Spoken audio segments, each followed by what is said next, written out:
तो क्या बताते हैं, सतनाम पालड़े रंग होरी हो, 14 लोक चढ़ावे राम रंग होरी हो, 3 लोक पासंग धरे रंग होरी हो, तो ना तुले तुलाया राम रंग होरी हो। अब समझ गए होगे आप कि 3 लोक, ये पृथ्वी लोक, स्वर्ग लोक और पाताल लोक, इन 3 लोकों में प्राणी हैं। और कहते हैं इनको तो पासंग धर दे, यूजलेस, यू तो हमारे उस सौदे में है ही नहीं, ये तो वैसे अलग रखा हुआ है। और 14 लोग चढ़ावे राम रंगोरी हो, तो ना तुले तुलाया राम रंगोरी हो, तो भी उस एक सिमरन की इतनी की। अपन आत्माओं जो ट्रीटमेंट करता है, डॉक्टर को पता होता है कि जो टेबलेट मैं दे रहा हूं इस रोगी को, ये कितनी कारगर है। और रोगी जो दीर्घ रोगी होते हैं उनको धीरे धीरे उसका सहारा मिलना शुरू होता है।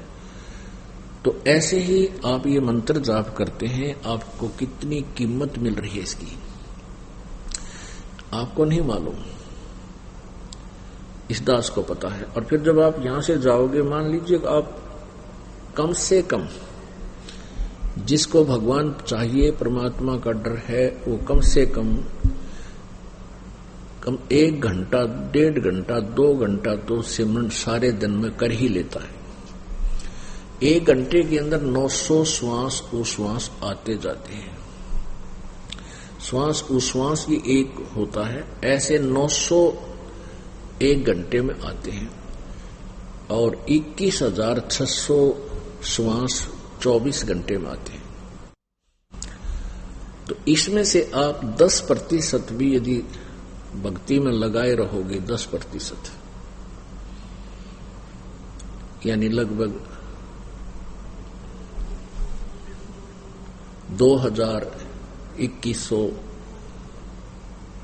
इतने भी आप प्रतिदिन श्वास सुमन कर लोगे, यानी एक घंटे में 900 श्वास, 2 घंटे में 1800, और 3 घंटे भी डेली आप यूं नहीं इकट्ठे बैठ के, आप चलते फिरते बस में बैठे हो, गाड़ी में जा रहे हो, साइकिल पर जा रहे हो, मोटरसाइकिल पर हो, बस में बैठे हो, या लेट गए हो, चलते हो, जैसे ऑफिस जा रहे हो, रास्ते में सुमन करता रहे, तो कुल मिला के भी 3 घंटे भी सुमन कर लोगे, आपके मोक्ष में कोई बाधा नहीं।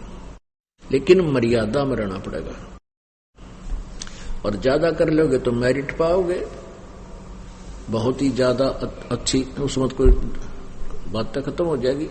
लेकिन कम से कम बता रहे हैं आपको, क्योंकि इसकी इतनी कीमत है। फिर कुछ दिनों के बाद क्या होगा, ये तो प्रारंभ में है, लास्ट में फिर क्या होगा कि आपको परमात्मा इतना ज्ञान और अंदर से दृढ़ विश्वास पैदा कर देगा, आपको ये संसार जिसके लिए आप भटक रहे हो, माया के लिए, कार कोठियों के लिए, या कति दुश्मन दिखाई देने लग जाएगी कि तेरे भक्ति में यह बाधा कर रही है, जिसके लिए तो पांव पीट रहा है, और ये तेरे साथ चलने को नहीं। ये तो हार्ड एंड फास्ट रूल है, ये तो बिल्कुल कड़वा सत्य है कि ना शरीर तेरे साथ जागा, फिर माया जाएगी कहां से। काया तेरी है नहीं, माया कहां से हो। और चरण कमल में ध्यान रखो, इन दोनों को खो। नंगा आया जगत में, नंगा ही तू जाए, और बीच में ख्वाबी ख्याल है, ये मन माया भरमावे। अरबपति खरबपति सारा दिन बौड़े कुत्ते की तरह सर मारते अंडे, जा नून ले लूं, एक और बिजनेस शुरू कर दूं, फलाना कर दूं, और जो करना था वो करा को नहीं, बीच में मृत्यु होगी, गधा बना अंडे कुमार के वहां खड़ा, फिर गट्टे बंधवा के सर पैदर लेवा, माया के काम आई। अरे इसके साथ साथ परमात्मा में भक्ति करो, ये माया तो शत्रु है इस जीव की। हाँ, इसमें बताते हैं, एक माया दुख भंजनी, एक माया दुख मूल है। मान लिए परमात्मा ने आपके प्रारब्ध में खूब संपत्ति दे रखी है, उसका सदुपयोग करो। कहते हैं दान माया दुख भंजनी, और जोड़ते संचत है दुख मूल, अभय अंतर की गंध है, या दीक्षित की है फूल। तो पुण्यात्मा, हमने परमात्मा के एक एक वचन पर विचार करना है। तो क्या बताते हैं कि मनुष्य जीवन की वैल्यू ईब आप लगा लियो कितनी होगी। एक श्वास उश्वास और मंत्र विधिवत मंत्र जाप किया जाए परम संत से लेकर आजीवन मर्यादा में रहना पड़ेगा। इसमें मर्यादा सबसे पहले है। जैसे बच्चा खेल खेलता है, खेल होता खिलाड़ी जो खेल खेलते हैं उसके कुछ नियम होते हैं, उनकी कुछ बाउंड्री होती है, सीमा होती है। उस सीमा के अंतर्गत ही जो बच्चा खेलता है और अच्छा खेलता है तो वो खेल में सफल हुआ करता है, और जो फाउल खेलता है तो उसको बाहर बैठा दिया जाता है, उस खेल में वो खेल नहीं सकता। तो पुण्यात्माओं, हम ये परमात्मा की भक्ति का जो खेल है, परमात्मा पाने वाला अखाड़ा है, इसमें आप जी सिलेक्टेड हैं जिनको उपदेश मिल गया, और इसमें जब मर्यादा में नहीं खेलोगे, मर्यादा में नहीं रहोगे तो आप फाउल हो जाओगे, आपका फिर काम बिगड़ जाएगा। परमात्मा कहते हैं 100 वर्ष तो सतगुरु पूजा, एक दिन आन उपासी, वो अपराधी आत्मा फिर पड़े काल की फांसी। चाहे फाइनल मैच में जाकर हार जाओ, वो कर दे गड़बड़, फाउल हो गया तो फिर सब बाहर हो जाएगा, वो बात तो बिगड़ेगी। इतने दिन के वो डले ढोए व्यर्थ गए। तो कहते हैं 100 वर्ष तक सतगुरु पूजा, एक दिन आन उपासी, 100 वर्ष तक गुरु जी की पूजा। गुरु जी की पूजा का अर्थ है जैसे गुरु जी बतावें उसी तरह रहनी करनी, अपनी मर्यादा और भक्ति करता रहे। और एक दिन 100 वर्ष तक ऐसी कर ली, और एक दिन आन उपासना, अन्य देवताओं की पूजा करने से आपका काम बिगड़ जाएगा, वो अपराधी आत्मा फिर पड़े काल की फांसी। अब विचार करना पुण्यात्माओं, ये काल हमारे साथ कितना धोखा किए हुए है। जैसे कुछ दिनों के बाद क्या होगा कि आपके ऊपर कोई कष्ट नहीं आएगा, और जो कष्ट आना था वो परमात्मा कैंसिल कर देगा आपकी सच्ची लगन और भक्ति देखकर। यहाँ सांसारिक सुख हो जाएंगे, घर में भी सुख होगा, पास पैसा भी खूब हो जाएगा, क्योंकि दान ऐसे स्थान पर आप कर रहे हो, ये किया हुआ दान आपको मालिक देगा और बहुत अच्छा प्रतिफल देगा।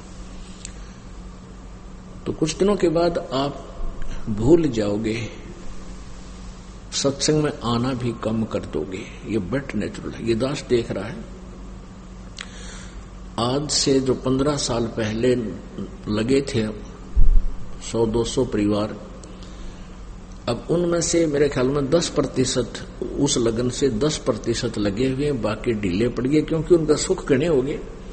वो तो माया चाव थे, उनको ज्ञान था को नहीं, क्योंकि दास को भी परमात्मा ने ज्ञान योग नहीं खोला था जब तक, क्योंकि इस ज्ञान को परमात्मा ने बैन ला रखा था कि अभी इसको प्रचार नहीं करना। क्योंकि जैसे ये ज्ञान तो दास बताता था, गांव गांव में जाकर सत्संग किया करता था, लेकिन कबीर परमेश्वर जी की वाणी से ही ये यूं का यूं बताया करता था कि ब्रह्मा विष्णु महेश की ये स्थिति है, दुर्गा की ये स्थिति है, लेकिन आम व्यक्ति का विश्वास नहीं होता। जो हमारे शिष्य थे उनका विश्वास ना होता कि ठीक है, उनको लाभ हो रहे थे, परमात्मा के नाम लेते उनके सारे संकट दूर होने लगे थे, इसलिए शिष्य तो बनने शुरू हो गए थे। क्योंकि ये जो मंत्र है,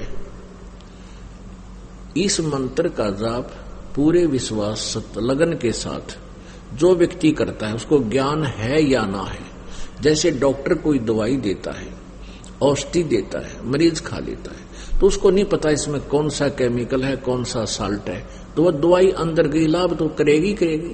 फिर यह समस्या क्या आ गई है हमारे सामने कि जैसे जो दवाई जो मंत्र दास देता है, दूसरे नकली डॉक्टर यानी ये संत भी और मंत्र देते हैं उसी रोग के काटने के, मोक्ष मार्ग के लिए। जैसे ब्रह्मा विष्णु महेश जी को वो अजर अमर बताते हैं, दास उनको नासवान बताता है, क्योंकि सूक्ष्म वेद में लिखा हुआ है। तो ऐसे कंट्राडिक्टरी स्टेटमेंट हो जाया करती थी कि भी गुरुजी तो ये बताते हैं, और दूसरे जो ब्रह्मा विष्णु महेश के जानने वाले वो ये बताते हैं ब्रह्म ही सबसे शक्तिशाली है, ब्रह्म ही सबसे बड़ा भगवान है। विद्वान कहलाने वाले ऐसे कहते थे। तो यदि ये बीच में ये संत ना अड़ रहे होते और सीधा ही दास आपको मंत्र दे देता, फिर आपको ज्यादा ज्ञान की आवश्यकता नहीं थी, या टेबलेट, ये दवाई यानी सिमरन, ये फांकी मारनी थी, रिश्ते रोग कट जाता, यानी जन्म मृत्यु समाप्त हो जाती। तो ऐसे जो पुराने समय में जो भक्त लगे थे उनको लाभ तो निरे हो गए, क्योंकि वो हमारे संग में ज्यादा रहते थे। जहां भी कहीं पाठ होता था वो सारे ही वहां आ जाते थे कि उनका सुख गिने हुआ करते। कुछ दिनों के बाद फिर वो अच्छे सुखी हो गए, घर में सुख हो गया, सारे लाभ होने लग गए। तो फिर हमने आश्रम करौथा में डेरा डाल लिया, वहां भी कुछ दिन आए, फिर ढीले पड़ गए, फिर संगत ज्यादा होती रही, ऐसे वो पीछे हट गए।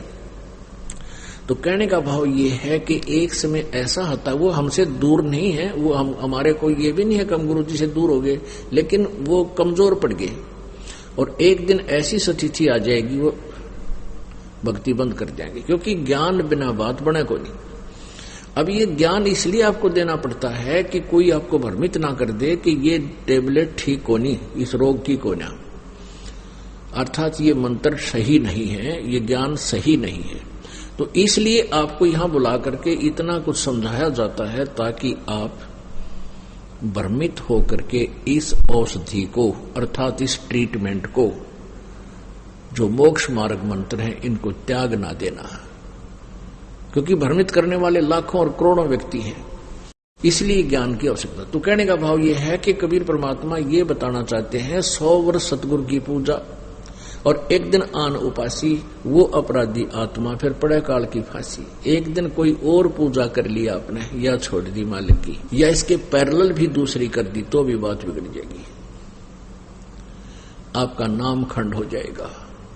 और आप ये सोच रहे होंगे कि मेरा नाम ठीक चल रहा है क्योंकि मुझे लाभ भी हो रहे हैं। वो जो 100 वर्ष में, कहने का भाव यह, आपने 2 वर्ष 4 वर्ष 5 वर्ष जैसा भी हमारे सही संपर्क में रहे, नाम ठीक चला, फाउल हुए नहीं, तो वो कमाई आपकी गुड अकाउंट में लिख दी जाती है। और फिर काल ये क्या करता है कि आपको उसी से देना शुरू कर देता है। आपका नामखंड हो गया, आपके घर में सुख न्यू के न्यू, तो आप भ्रमित हो जाते हो कि मेरा कोई नामखंड नहीं हो रहा, मैं बिल्कुल ठीक हूं। ये काल का दाव है।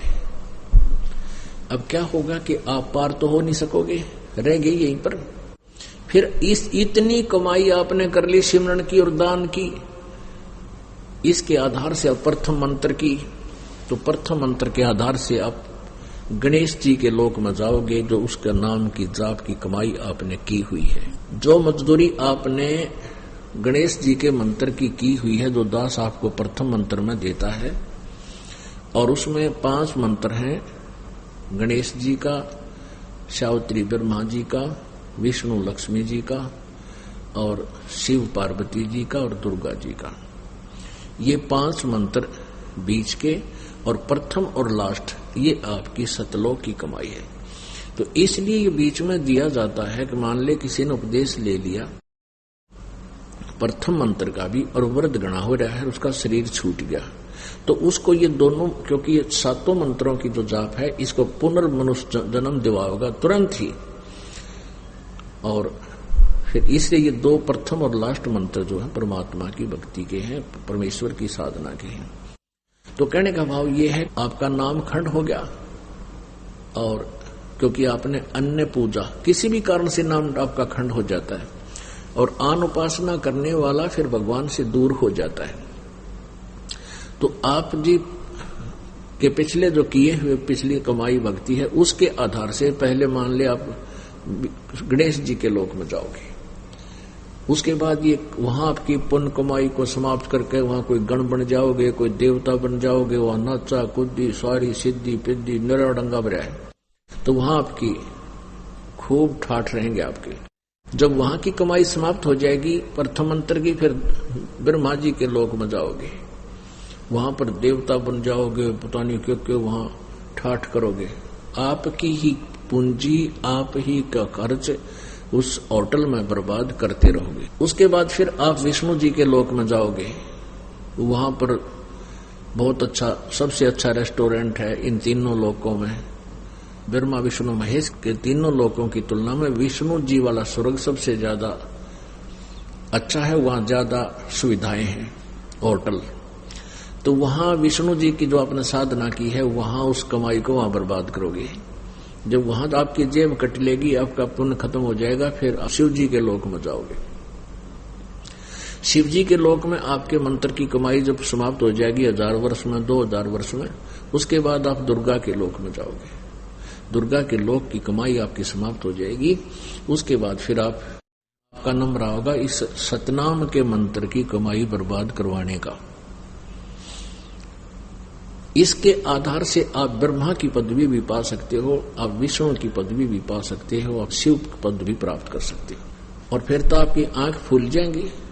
जो ब्रह्मा विष्णु शिव जी की पदवी प्राप्त कर ली, आप ना सुनो किसी की। फिर यहाँ पर एक छोटा सा कोई सरपंच, एमएलए, मंत्री, मुख्यमंत्री, प्रधानमंत्री बन जाए, उसने कह दो अगा जाओ सत्संग में, जब कद्दे भी सुन ले तो अपनी मर्जी तक कितने डले डोले कहीं धक्के खा ले वो, लेकिन सत साधना पर नहीं लाग सकता, क्योंकि उसके पास इतना विमान हो गया और वो फूला नहीं समारा।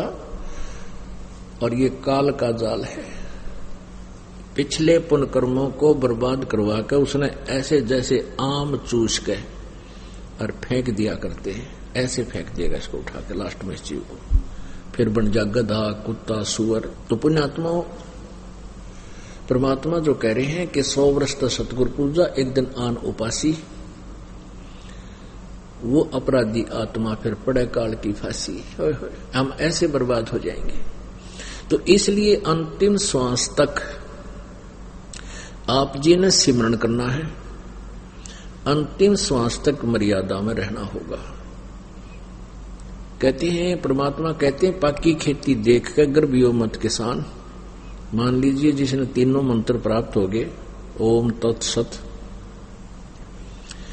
यानी सारनाम तक आपको प्राप्त हो गया, तो ये ना सोचना कि काम बन गया, नहीं। कहते हैं पाकी खेती देख कर गर्भाइयो मत किसान, अब हो झोले बहुत है घर आले तब जाने। खेत फसल, किसान की फसल पकी हुई है गेहूं की, और वो खुशी अभिमान मत करना, अभी तो खेत में खड़ी है, आग लाग जा, ओले पड़ जा, बता नहीं के कारण से बर्बाद हो जावे। कहते घर आले तब शुक्र मनाना। तो आप कितनी ही भक्ति कर रहे हो, अच्छा दान भी कर रहे हो, जरा सी भी कोई गड़बड़ कर दी तो फिर बर्बाद हो जाएगी। ये बर्बाद ही है। आप चाहे स्वर्ग, महास्वर्ग, ब्रह्मलोक में कितना धक्के खाए जाइए, वो अपनी फसल, अपनी कीमत बर्बाद कर रहे हैं, अपनी भक्ति नष्ट कर रहे हैं।